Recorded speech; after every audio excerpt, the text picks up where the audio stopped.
aqui, esse encontro, na verdade, ele tem um foco mais na área intelectual. Tá? Eu comecei a ler algumas obras na área de filosofia e psicologia, a começar por Luiz Lavelle, né, na área da filosofia, mais outros filósofos da consciência.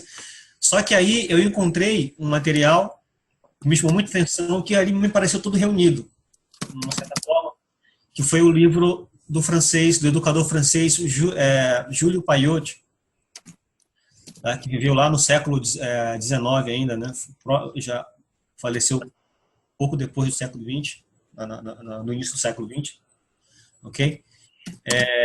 E eu achei interessante fazer uma abordagem desse livro, porque ele tanto aponta o lado filosófico como o lado da psicologia mesmo. Tá? É um escritor sensacional, ele também tem outros livros. Tá? Essa obra, que é A Educação da Vontade, eu vou compartilhar aqui com vocês a minha tela.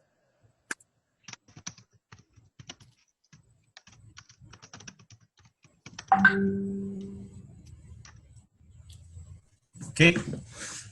Tá bem visível aí? Sim, tá ótimo. Tá ótimo também.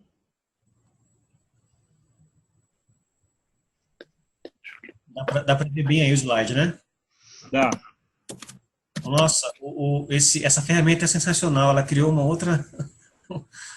outro painel para mim aqui. Criou um painel para mim, muito bom. Então, deixa eu colocar aqui o autor. Esse aí é o Júlio Paillaud, tá? É o autor dessa célebre frase, esse célebre excerto aí, que diz assim: a causa de todas as nossas adversidades e desgraças é única e consiste na debilidade da nossa vontade, na aversão a todo esforço de ânimo, principalmente ao esforço perseverante. O Júlio Paillaud, ele percebeu com o tempo, desde o seu tempo, uma certa fraqueza e improdutividade da parte dos alunos, e inclusive não só alunos do ensino, vamos dizer, secundário, como aqueles estudantes universitários e também pessoas da área da produção intelectual. Tá? Não todos, obviamente, mas uma boa parte desses, né, que ele chama de sábios, né, os sábios. Okay? E Paillaud, ele verificou o seguinte, que ele percebe que é muito importante para a educação o autoconhecimento. Tá? Se eu fosse colocar assim, um pacote de cursos, vamos dizer, vou colocar nesses termos, eu diria que você tem, no teu processo de autoeducação, a primeira coisa que você tem que fazer é lidar com essa tendência ao enervamento. Ou seja, a uma certa preguiça, uma certa fraqueza de vontade, ok? Para buscar objetivos intelectuais. Tá? Todos aqui, ou a maioria, são alunos de filosofia ou do Olavo de Carvalho, ou não. Eu pergunto porque a Mari e a Yasmine, que eu conheço mais aqui, elas são, né? E a mim. Então, vocês, tem mais alguém que faz parte do curso do Olavo aí ou não? Eu sou aluno do Olavo. Ah, que beleza. Quanto tempo já? Muito tempo? Em torno de 1 ano. Ah, bacana. Bacana. Roosevelt, né? Bacana, Roosevelt. Tem alguém aqui da área de psicologia conosco? Acho que não, né? Beleza, tudo bem. Seria bom se tivesse, ia ajudar muito. Pois bem. Esse curso aqui, gente, ele na verdade, eu pensei em fazê-lo em uma só aula, mas não vai ser possível. Tá? Eu queria ver com vocês a possibilidade de uma segunda parte. Um segundo encontro na próxima sexta-feira que vem.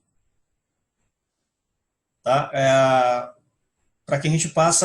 Porque assim, nesse primeiro encontro, até porque devido ao horário, tá?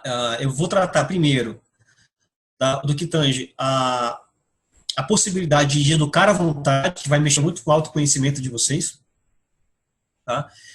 E na segunda parte, eu quero tratar das técnicas, dos meios que o Júlio Paiô aborda, para que nós possamos desenvolver essa força interior, tá? Para que possamos crescer, para que possamos colocar em relevo a vontade propriamente dita. Ok? Então, assim, é importante que nós façamos esses 2 encontros, tá? Até porque eu não quero me alongar muito aqui, pode ser que algumas pessoas sintam até sono, ok? Devido a muita informação, se eu for fazer o curso somente hoje, né? Eu estava fazendo aqui os slides e percebi que era importante um segundo encontro. Tá? Então, se vocês concordam, vocês dão um alô aí depois lá no grupo, para a gente fazer um segundo encontro, ou aqui mesmo. Tá? Pode ser, então, na próxima sexta-feira, uma segunda parte do estudo? Estão todos de acordo? Pode ser. Beleza, tá ótimo.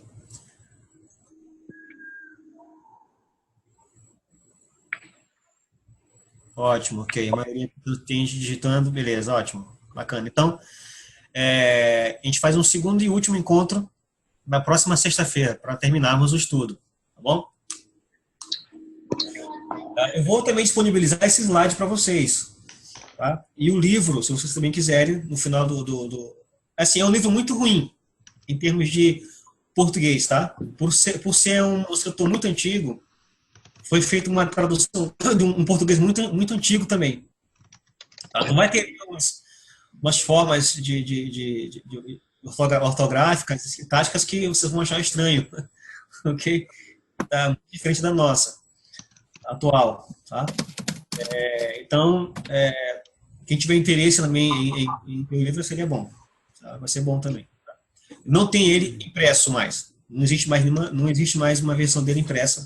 Agora somente em PDF mesmo, que alguém fez um scanner dele e colocou na internet. Fala agora de quando temos poderes absorvidos pela vampira. A cidade de São Francisco, a personagem encontrou com a vampira, que era a filha adotiva da mística, que tentou matar ela para... Eu não entendi que som foi esse aí, mas vamos lá. Ok. Vamos lá, das definições.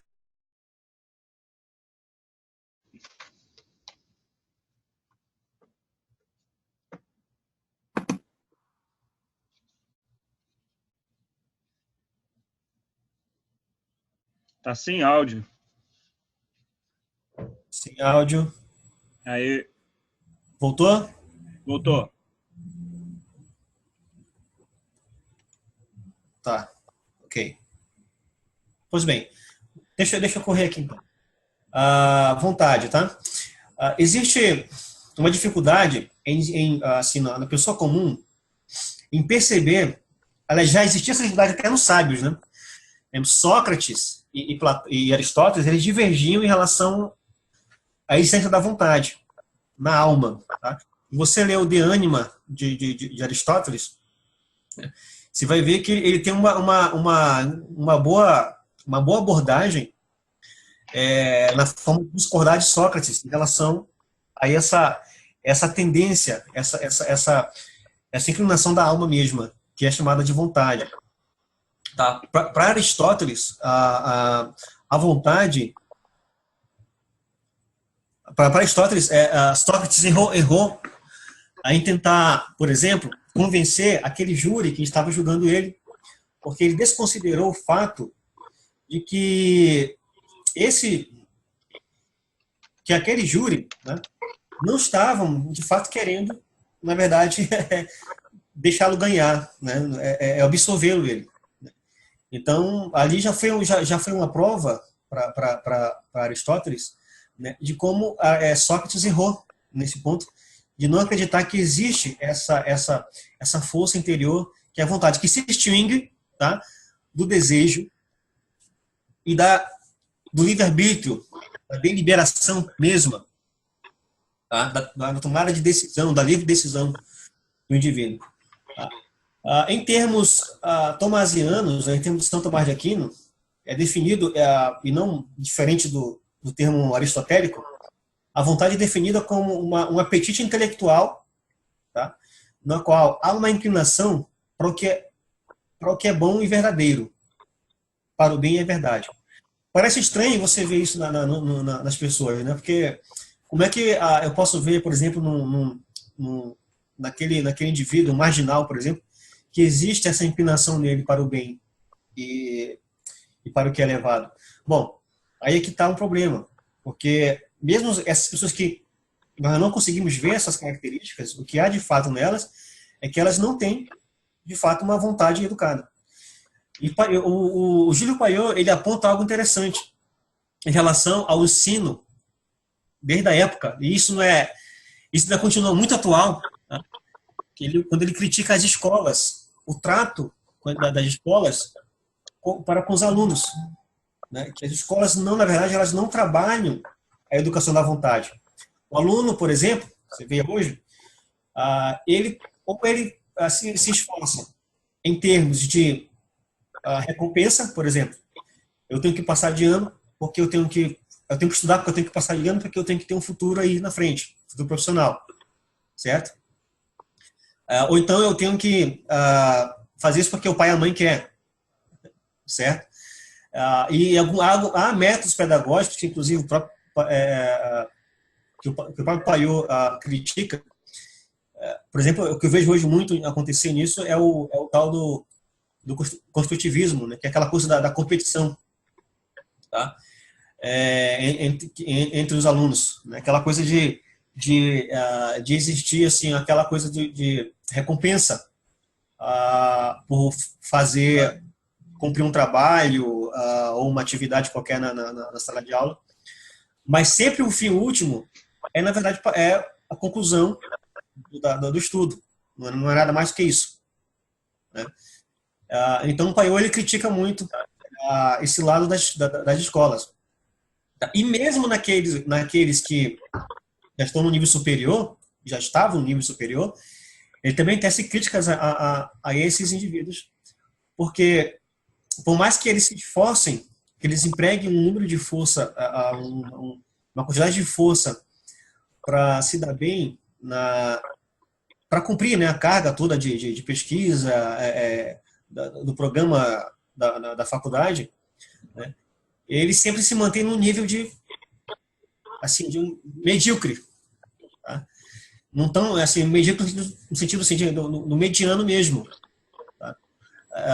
No que tange o objetivo da faculdade ou da profissão dele, tá? E ele percebe o seguinte, que as profissões, elas, por mais que algumas sejam desafiadoras, esses desafios, com o tempo, eles se tornam muito automáticos. E a inteligência, ela acaba não sendo muito usada, tá?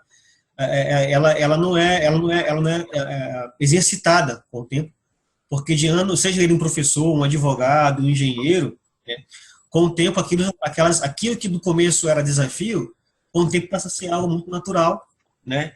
E a pessoa se acomoda a esse estilo de vida e, consequentemente, a inteligência também vai perdendo vigor, tá? Com a idade, né? É claro que quando se fala hoje de inteligência, tem aquela problemática, né? De inteligência como... O que é inteligência? Há quem divide a inteligência profunda ela com as ferramentas dela. Tem até um texto do Olavão que ele coloca aí, que ele fala sobre a definição de inteligência, né? E ele a compara como um órgão, né? Um órgão.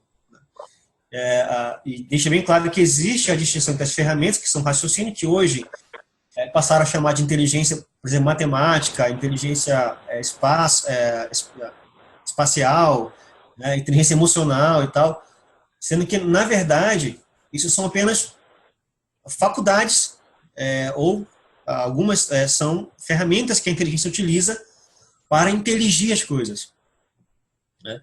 Não são a inteligência mesma. Inclusive, até os testes de QI ele coloca muito bem, eu achei muito interessante essa observação dele, que mesmo os testes de QI, eles não estão analisando, de fato, o teu potencial de inteligência.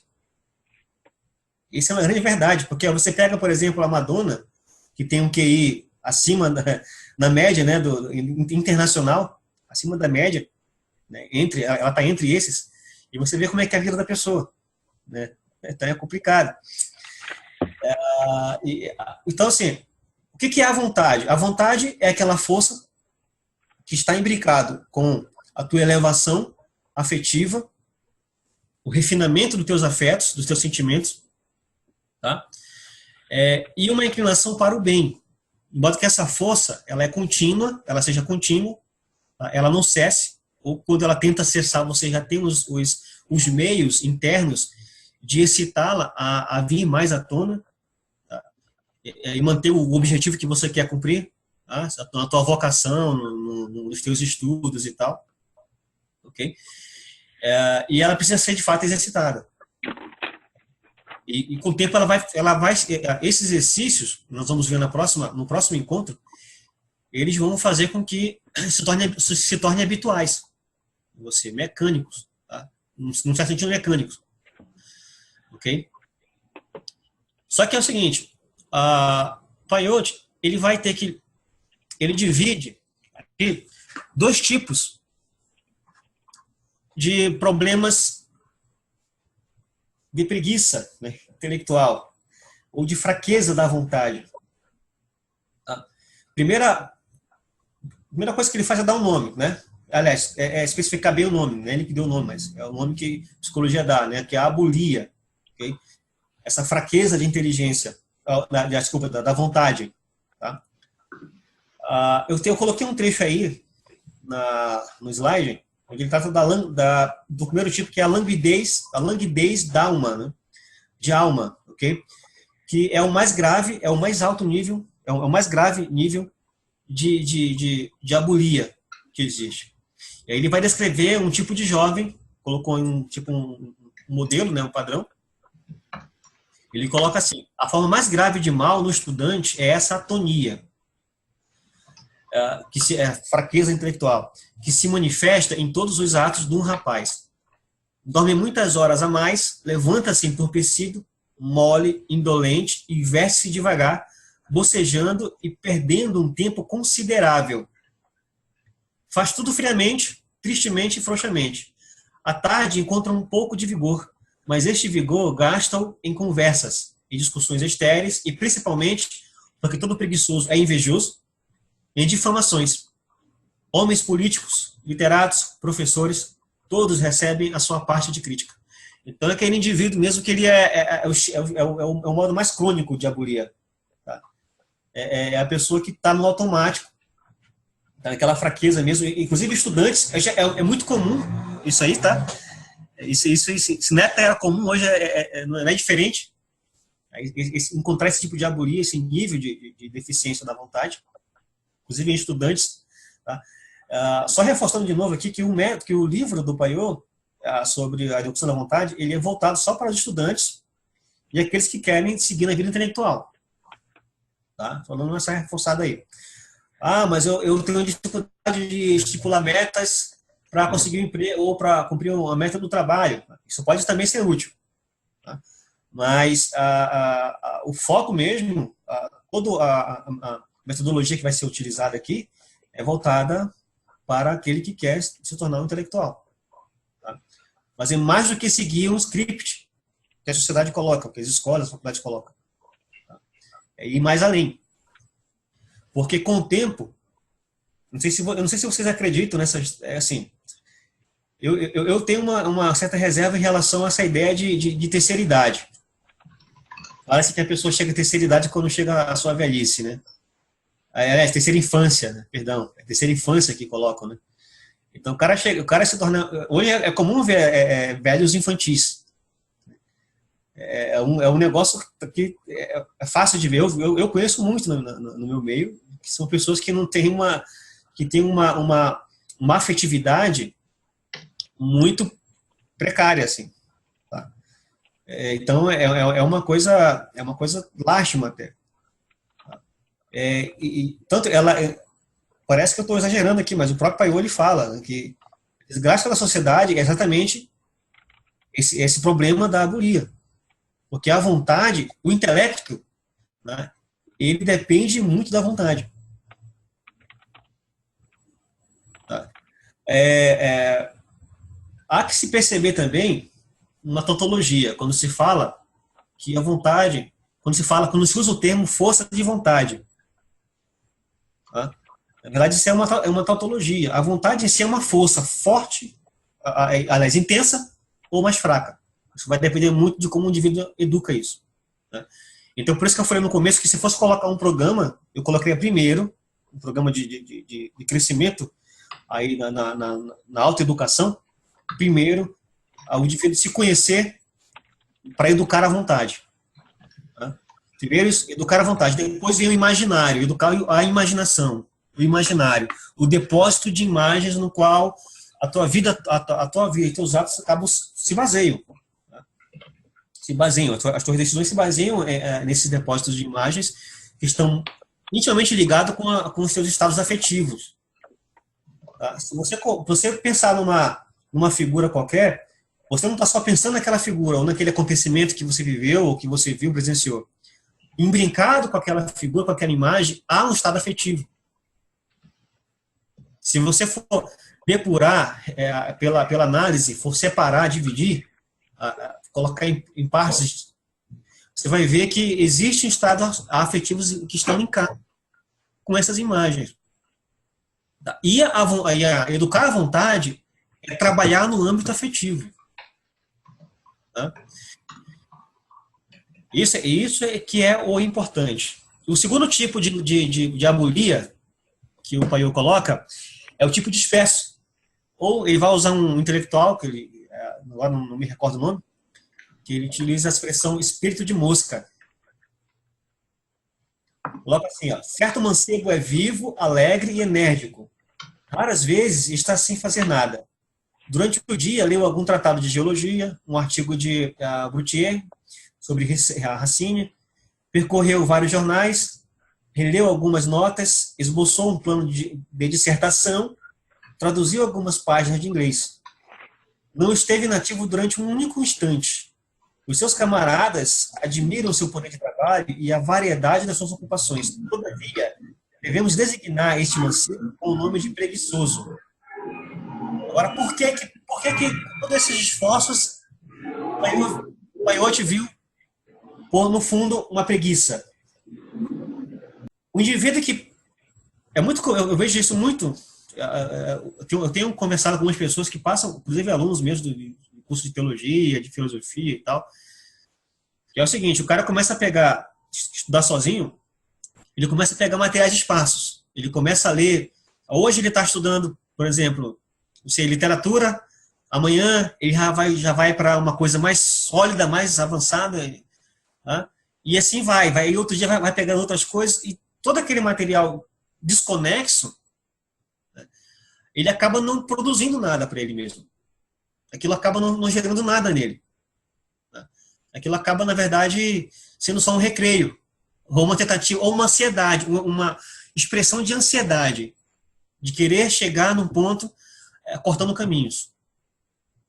Tá? E esse descontrole, essa falta de manter o foco, é considerado uma abulia. Tá? Essa dispersão, ela é uma fraqueza na vontade. Entenda o seguinte, que você tem a vontade como uma inclinação natural do homem, na alma humana, você tem o caráter. E o caráter influencia muito na vontade. Tá? Estão intimamente associados. Ok? Então, veja bem. Vou passar aqui para o próximo slide.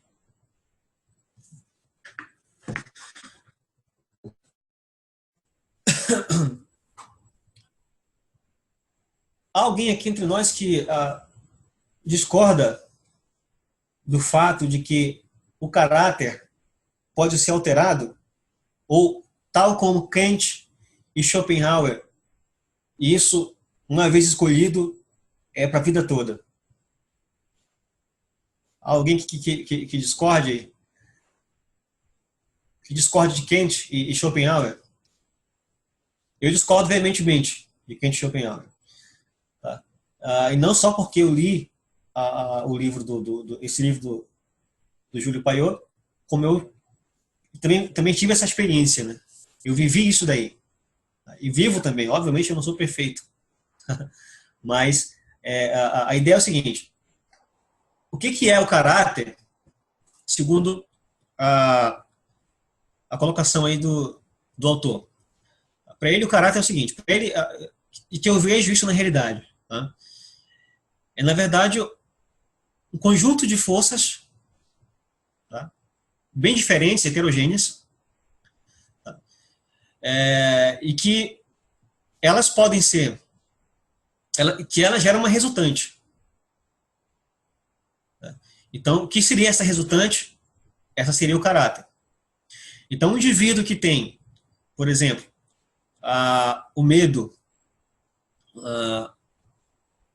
um medo excessivo, uma insegurança excessiva, tá? Uma necessidade, uma carência afetiva, isso vai guiar a vida do indivíduo de uma forma que ele vai ter um caráter fraco mesmo.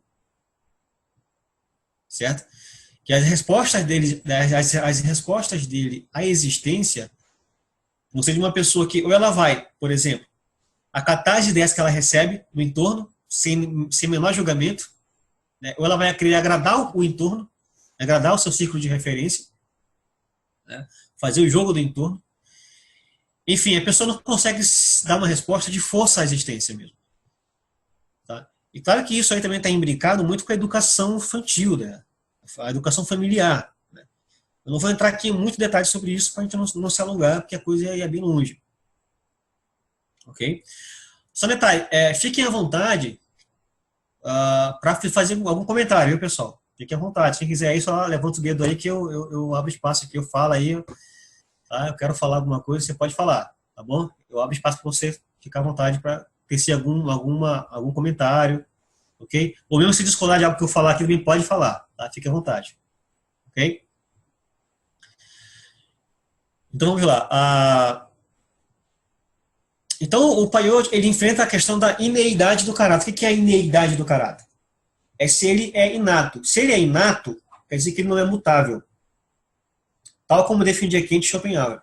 Schopenhauer dizia o seguinte, quando o indivíduo, por exemplo, ele é egoísta, é impossível você educar esse indivíduo. Você não pode educar esse indivíduo. Você pode, no máximo, enganá-lo ou domesticá-lo, vamos dizer assim, para que ele consiga, através da caridade, ver vantagem na caridade. É assim que Schopenhauer acredita.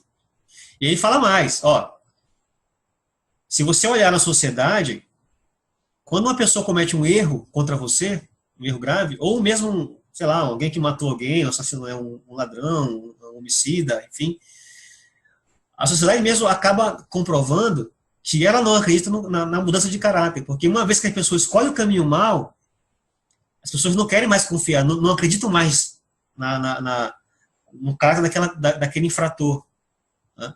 Ou daquele criminoso, ou daquela pessoa que magoou ela, ou que um hábito mentiu. Enfim, geralmente conquistar a confiança às vezes é impossível, segundo Schopenhauer. Tá? Reconquistar a confiança às vezes é impossível. Então ele fala que esse é um dos argumentos que ele utiliza. O próprio meio social não acredita na mudança das pessoas, logo não acredita, logo o caráter ele é inato. Ou seja, a pessoa herdou isso de alguma forma, herdou isso hereditariamente e uma vez ficou ali para sempre, até ele morrer, digamos. Okay? E outro argumento que Schopenhauer usa é que se o caráter fosse de fato perfectível, então, na história da humanidade, haveria de existir pessoas que alcançaram a perfeição. Como não existiu, logo o caráter não é alterado. Você pode ver que essas teses elas são bem desafiadoras, né? Elas são bem desafiantes, essas teses. Mas o Paioti, ele desconsidera, ele considera essas teses, na verdade, o fundo delas, uma preguiça de espírito. Porque as pessoas que acreditam nisso, primeiro, elas estão reduzindo o humano a uma abstração. Tá? O termo, por exemplo, o termo egoísta, o termo egoísmo, ele não é um termo filosófico. Porque não existe o ser humano totalmente egoísta. Tá? Há casos na história de pessoas que foram egoístas, mas que morreram pela pátria. Entende? Então, há inúmeros processos internos na vida interior do indivíduo que ele acaba precisando do outro. Ele não consegue fugir do outro. Mesmo que para fins egóicos. Mas ele não consegue fugir. Ele não pode simplesmente ignorar a existência do outro. Entende? Então, fechar o ser humano numa imagem, numa abstração, dizer que ele é egoísta uma vez para sempre, okay? Ele morreria de todo egoísta, é um reducionismo, né? Que, inclusive, o Paioti observa nessa análise desses argumentos. Existe um terceiro cara que é um darwinista, né? O Herbert Spencer. Estão todos me ouvindo aí? Ok? Beleza. Uma questão, André. Falta menos de 1 minuto para cair. Vamos sair e voltar? Vamos voltar. Não sei voltar. Vocês têm que visualizar isso, tá? É possível não mudar o caráter, mudar o meu caráter.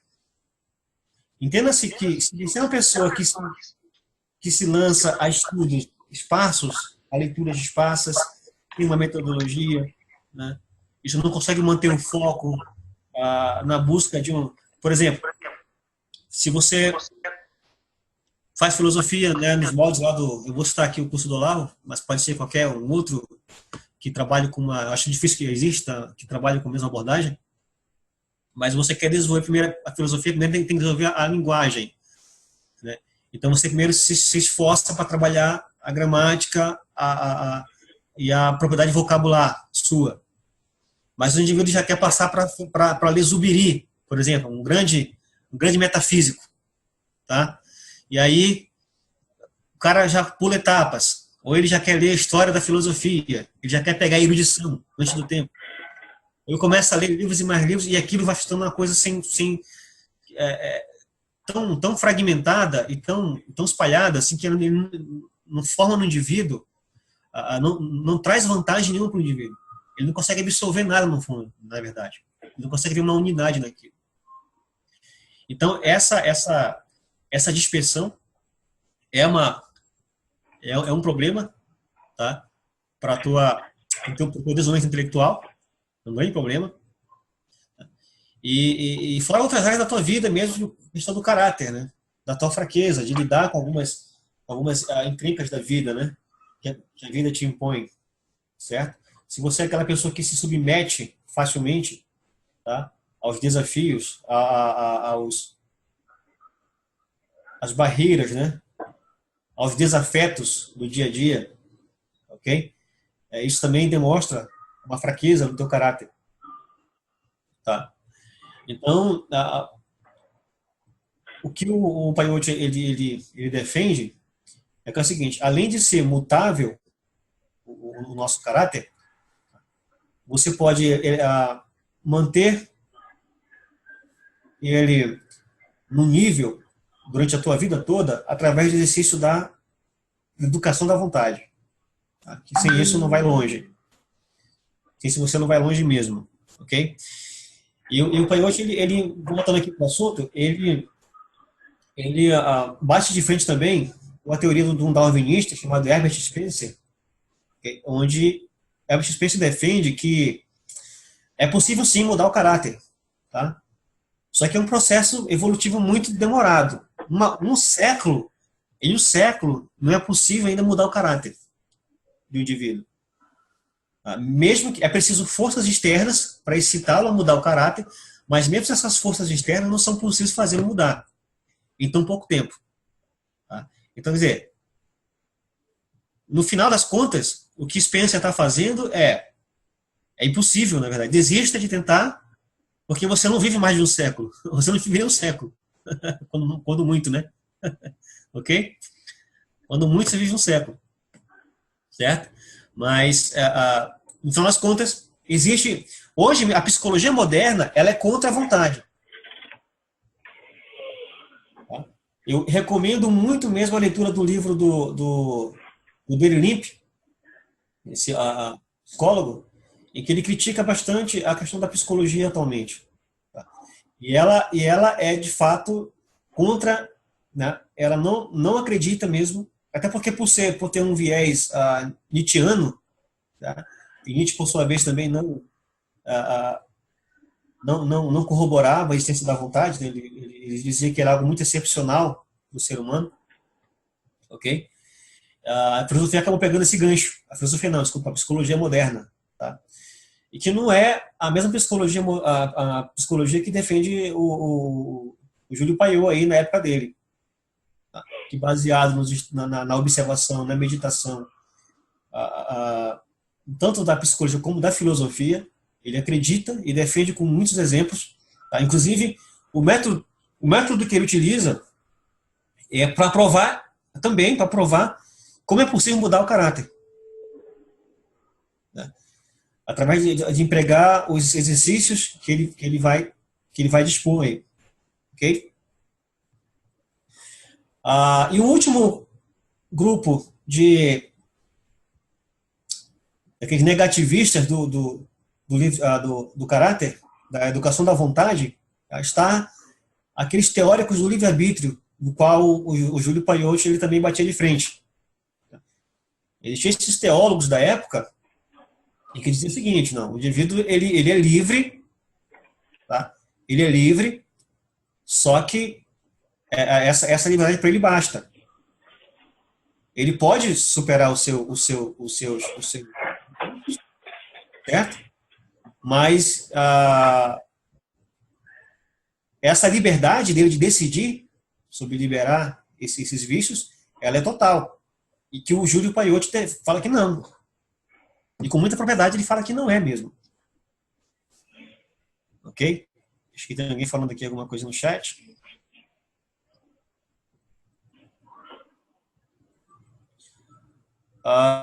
Ok, Roseli, vou deixar assim os livros para você.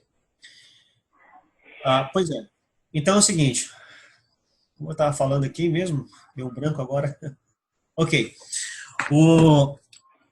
Ele fala assim, a liberdade, por que os teóricos do livre-arbítrio estão errados? Porque a liberdade, na verdade, ela não é um direito, e o indivíduo só é livre, de fato, ele só alcança um nível de liberdade, só conquista a liberdade por merecê-la, essa liberdade. E como é que ele merece essa liberdade? Quando ele se conhece. Sem o autoconhecimento não há liberdade. Eu tenho um livre-arbítrio, mas o teu livre-arbítrio, sem a tua autoanálise, sem o aprofundamento e o alargamento da tua consciência, ele não vai fazer nada por ti. É um recurso que vai ficar morto ali. Então, ele fala, inclusive, que todos aqueles alunos que acreditaram nessa teoria do livre-arbítrio, tal como pregavam os teólogos da época, e acredito que não é tão diferente assim hoje, tá? Em algumas linhas até hoje, ok?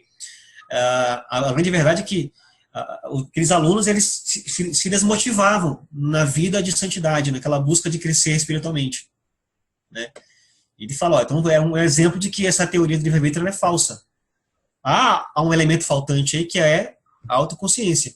Sem a autoconsciência, você não conquista o livre-arbítrio. Nem adianta você querer lutar politicamente pela liberdade. Se o teu interior já é um escravo, já há uma escravidão no teu interior. E essa escravidão ela se dá pelas inclinações mais animalescas do ser humano. Ok? Os vícios nos quais nós muitas vezes padecemos, sofremos, né? Ok? Então, isso aí. Antes de ele começar a falar da possibilidade de educar a vontade, ele vai colocar ele vai bater de frente primeiro com essas questões, com essas teorias que são contra, né, que acreditam que o caráter é imutável, que não tem jeito uma vez para sempre. Veja bem, e aqui a gente tem que enfrentar um grande problema. Aliás, nem, não seria meu grande problema, mas é algo que a gente tem que pensar bem. Existe livre-arbítrio, mas também existe o determinismo. Ok? Não sei se vocês já viram esse dilema entre livre-arbítrio e determinismo. Os caras colocam assim, se Deus existe e ele conhece todas as coisas, ele sabe do futuro, então quer dizer que tudo já está determinado. Logo, não há livre-arbítrio.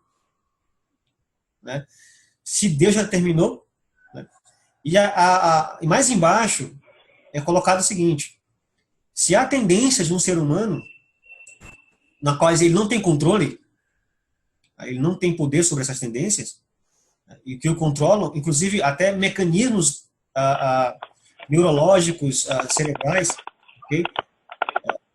Então o ser humano também não pode ser livre, porque ele já dá respostas prontas para a existência. Por exemplo, todo ser humano, toda pessoa, ela tem a sua resposta em relação à morte, um perigo iminente. Ela já é programada para aquilo. Então, na verdade, ela já tem uma determinação. Que, inclusive, o Peyote, ele fala, isso é verdade. As pessoas têm uma determinação, só que é o seguinte, há algo mais em nós que foge à tirania dessas determinações, que é a alma mesma, propriamente dita. É o que ele vai abordar. Ok? Então, assim, como você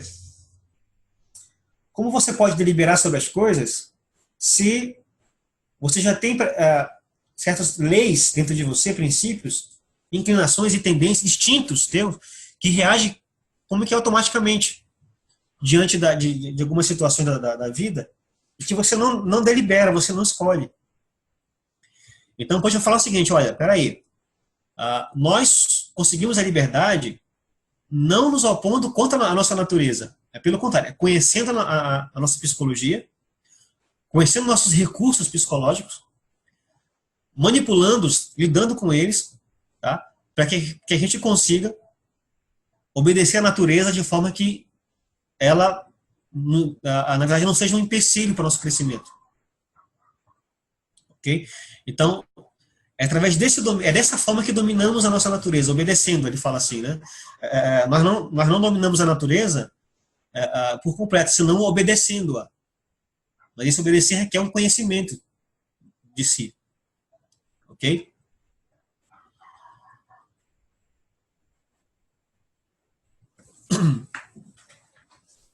E entra uma questão. Tá?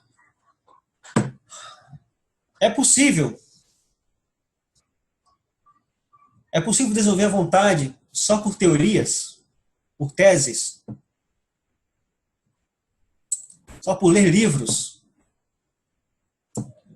Tá? Hoje fala que não. Isso não é possível. As ideias eles têm um lado positivo nisso daí e tem um lado negativo nisso daí. Tá? Porque as ideias, elas em si não têm força alguma. Ok? Ele coloca assim, que na nossa vida psíquica há 3 elementos, que tudo se resume a esses 3 elementos. As ideias, os estados afetivos, que são o nosso conjunto de emoções, sentimentos, okay? E aquele que mais predomina em você, e as ações. Tá? E ele divide as ideias em ideias, não é que ele divide, ele pega a divisão da psicologia da época, 2 tipos de ideias, as ideias centrífugas e as ideias centrípetas. Que basicamente são o seguinte, as ideias centrífugas, realmente, elas são mais propensas a contradições. São ideias que você captura do teu entorno, você recebe do teu meio, da cultura que você vive, e você não percebe que você adquiriu elas. E muitas vezes elas são contraditórias entre si. Tá? E ele fala que as pessoas recebem essas ideias sem um mínimo de análise séria a respeito delas. Okay? Então a coisa vai meio que no automático. Tá? E tem aquelas que são mais profundas, que na verdade elas são tão profundas, essas ideias, que elas às vezes parecem se confundir com os sentimentos e elas mesmas. Não dá para discernir se aquilo é uma ideia ou se de fato é só um sentimento. Né? E ele vai mostrar na experiência como é que isso se dá. Por exemplo, entenda o seguinte, quando ele fala de ideia, ele está falando não só de tese, de teorias, como da inteligência mesma. Né? A inteligência por si mesma, sozinha, ela não tem força contra o nosso lado mais animalesco. Acho que isso aí não é difícil de se perceber. Só pela nossa inteligência a gente não consegue superar os nossos vícios. Tá? Então, assim, é preciso fazer uma associação. Ou seja, a inteligência tem que trabalhar, ela tem que ser moldada. Aliás, não é bem moldada, mas ela molda, na verdade, os estados afetivos. Mas só através deles mesmos. Ela tem que puxar certos sentimentos, emoções positivas, no qual esses sentimentos eles consigam ser refinados, refinar os demais, controlar os demais, um certo ponto, os negativos, tá? De modo que o indivíduo consiga ter um maior controle de si. Tá? Apesar de que controle total é impossível. É impossível um total controle sobre si mesmo. Ok? Então, perceba, por exemplo, não sei se já ocorreu a algum de vocês, mas a mim já ocorreu.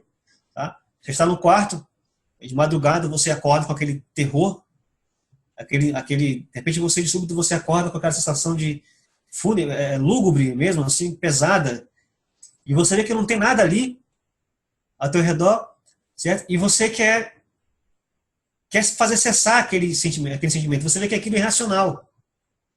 Há quem dá isso uma questão espiritual, não, mas isso aí, você vê as pessoas que dão eu conheço pessoas que dão essa leitura, né, que a pessoa, aquilo é espiritual e tal, mas enfim, não quero tocar nisso. O fato é que há situações na nossa vida que a gente percebe que há uma predominância dos sentimentos sobre a inteligência. Tá? Em muitas situações que nós experimentamos no dia a dia. Ok? E há ideias que parece que, assim, para corroborar a ideia de que as ideias em si elas não são tão poderosas assim, ele vai colocar o seguinte, que, por exemplo, veja a ideia da morte. A pessoa só pensa na hora na morte, na ideia da morte, quando elas estão ou próximo daquilo acontecer, ou quando elas estão em uma situação que é um perigo iminente de morte. Então, a ideia mesmo da morte em si sozinha, ela não faz nada. Então, tudo isso é para você entender que é o seguinte, que é preciso, primeiro, para que se eduque à vontade, criar uma associação entre a inteligência, ou seja, as ideias, tá? As ideias, os sentimentos e as ações. Criar ações nos quais essas ações elas estejam vinculadas aos sentimentos positivos. Então, por exemplo, você tem aquela dificuldade de ler, de estudar. Você começa a ler um livro e dá aquela dificuldade de estudar. Esse trabalho intelectual. Geralmente você associa a ideia trabalho, tá, com algo negativo. Há em nós, assim, na maioria de nós, essa aversão ao esforço. Tá? E a educação da vontade visa exatamente isso, você quebrar essa aversão ao esforço. Tá? Essa tendência a não se esforçar mesmo que a gente tem. Ok?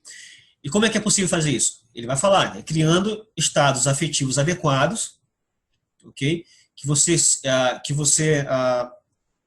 os semeie sempre, você o regue sempre, esses estados afetivos, ok? E que a partir daí eles se associam. Quando você pensar em trabalhar, em ler alguma coisa, em estudar, em alcançar um fim, já ficou automático em você já consegue superar muito bem essa inclinação à preguiça mesmo, né, intelectual. Tá? Eu acho que todos aqui passamos por isso. Né, de uma hora... Isso é um grande perigo, porque quando o indivíduo ele decide parar num certo ponto, ou ele vira ateu, ou ele vira agnóstico, relativista, tá? Desconstitucionista, ok? Porque nada mais são que essas teorias do que a desistência de ir à frente. Tá? É mais fácil aceitar essas teorias do que dar-se o trabalho de ir a fundo naquele assunto. Pode ter aí vários motivos, várias razões, né, afetivas, né, que englobam isso daí, ok? Que faz o indivíduo agir dessa forma, acatar essas teorias sem o menor esforço, certo? Por último, veja bem, o método que nós vamos ver a partir da próxima, no próximo encontro, ele diz o seguinte: fazer com que a inteligência refine os teus estados afetivos. Tá? Como? Fazendo soldagens.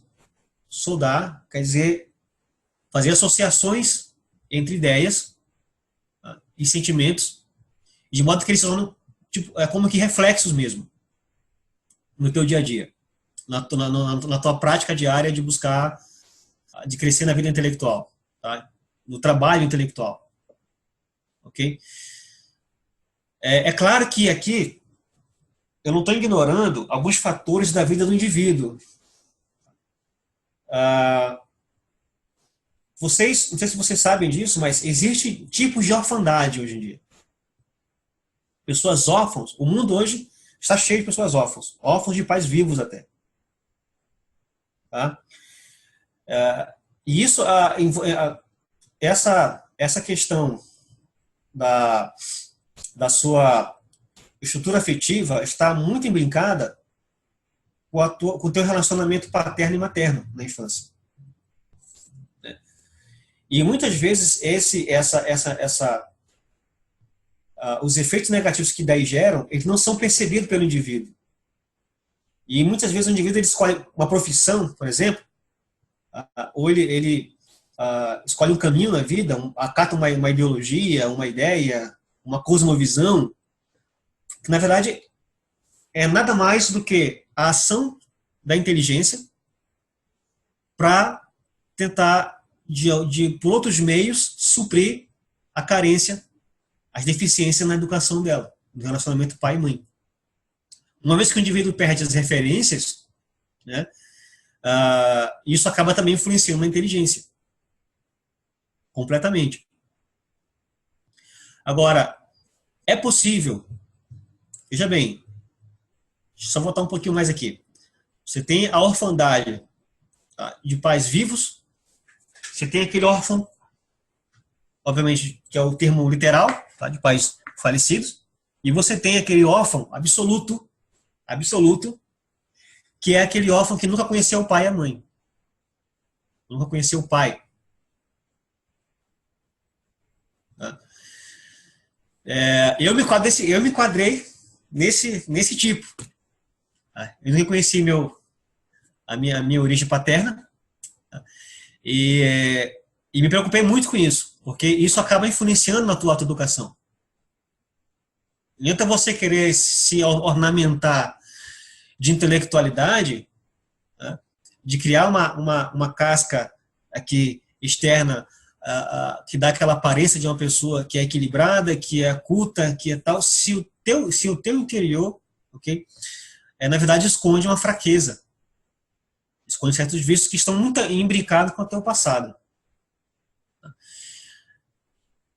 O bom desse estudo aqui é o seguinte, que pessoas que se enquadram nesse quadro de orfandade, tá, elas podem se desenvolver em si, elas podem conseguir desenvolver em si uma forma de suprir essa necessidade através da educação da vontade.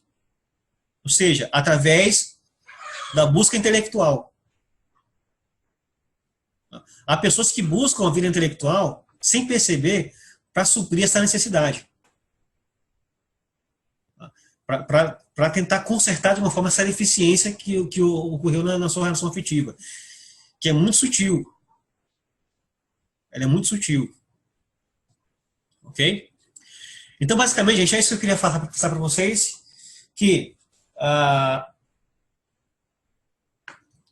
dar esse entendimento sobre a nossa natureza, tá? Os limites da nossa inteligência, ok? O que é possível fazer, aliás, e que é possível fazer esse reajuste interno, tá? Que é educar à vontade, ok? Eu quero deixar aberto para alguma pergunta, para alguma colocação, alguma objeção. Tá? Quem quiser falar alguma coisa, fica à vontade. Esse é o momento.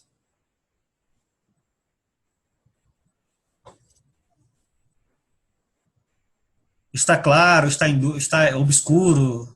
Eu sei que metade está obscuro, uma parte. Mas vai ficar claro quando começarmos a fazer os métodos. Tá?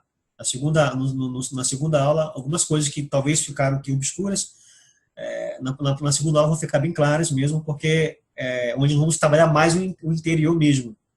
Tá? Nós vamos olhar mais para dentro de nós mesmos através dos exercícios. Ok?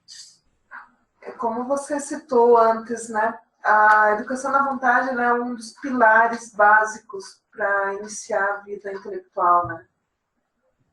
Porque se nós não estivermos com o nosso campo efetivo organizado, a gente não vai conseguir dar conta, né, primeiro, da carga de estudos e também a gente não vai conseguir fazer essa transformação. Para isso que é importante o autoconhecimento, em primeiro lugar, a honestidade intelectual, para você realmente se despir, ver realmente quem você é e consertar as lacunas que estão faltando. E esse conserto, ele realmente vem através da vontade, disso que o André está falando. Não sei se eu interpretei certo. Certo. Muito bem.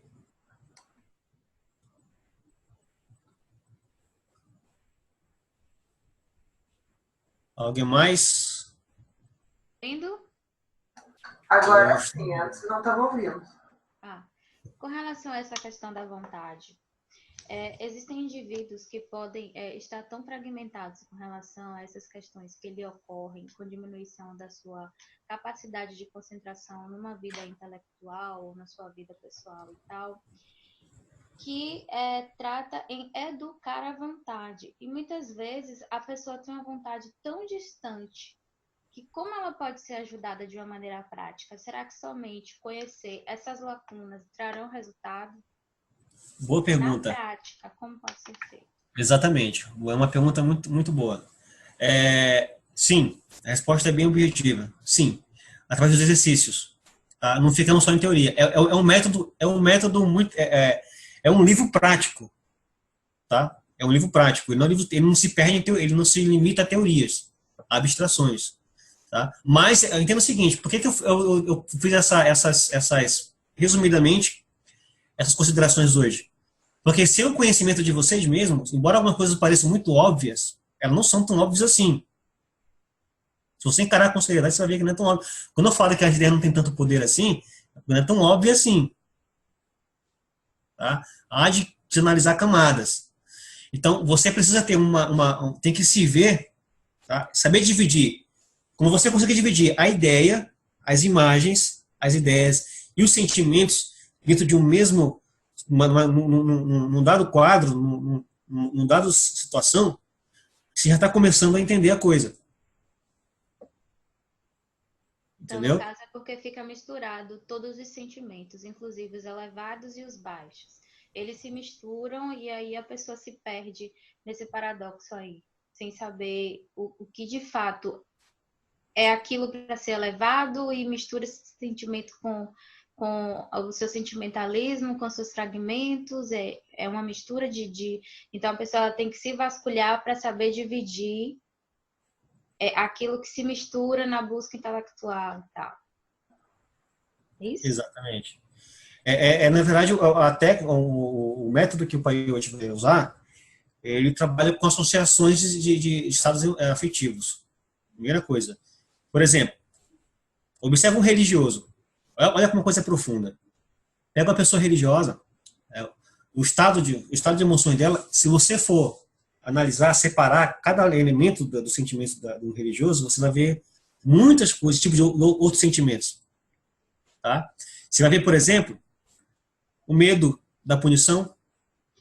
Tá? Você vai ver imbricado no sentimento religioso o respeito pela autoridade eclesiástica.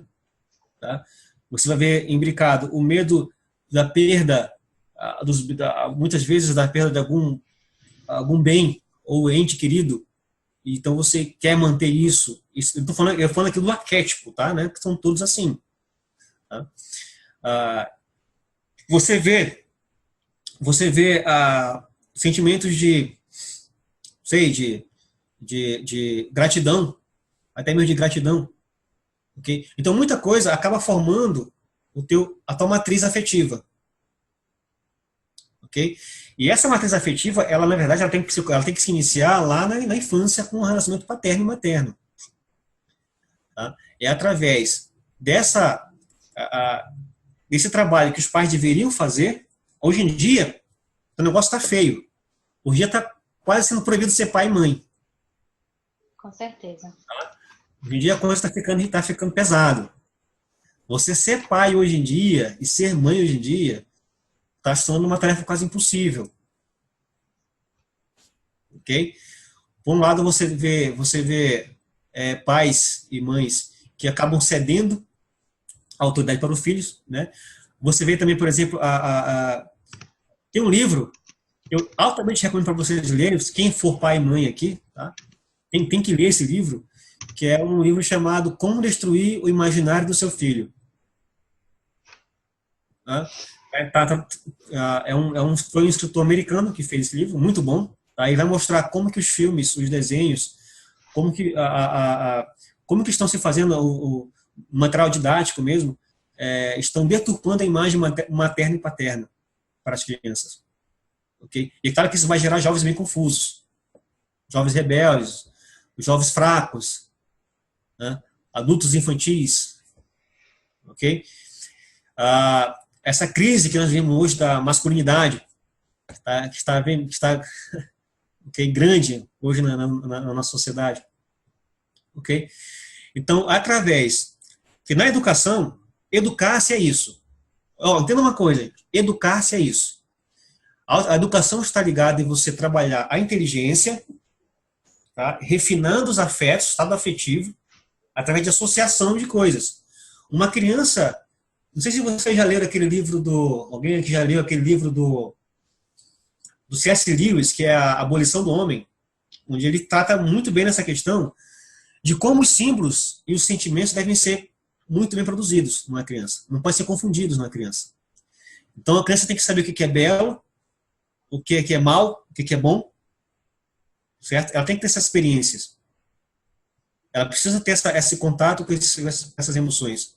Privar uma criança disso é criar um ser humano fraco lá na frente. E que vai muitas vezes acabar caindo em ideologias, em ideias, né? Essas fraquezas todas de caráter, enfim. Entendeu? Então o que acontece é o seguinte. A educação visa você fazer você soldar, criar uma cola entre as ideias adequadas, a ideia de bem e mal. Ela tem que ser, uma criança, ela não tem a ideia, mas ela tem que ter essas sensações bem definidas. Se você pega uma criança que você conhece hoje, pergunta ela o que é um ogro, ela vai ver aquele ogro lá do Shrek. Mas o ogro mesmo, originalmente, que foi pensado nos contos de fada, não é aquele ser humano mau, bonzinho. Ser humano não, aquele monstro bonzinho, desculpa. Né?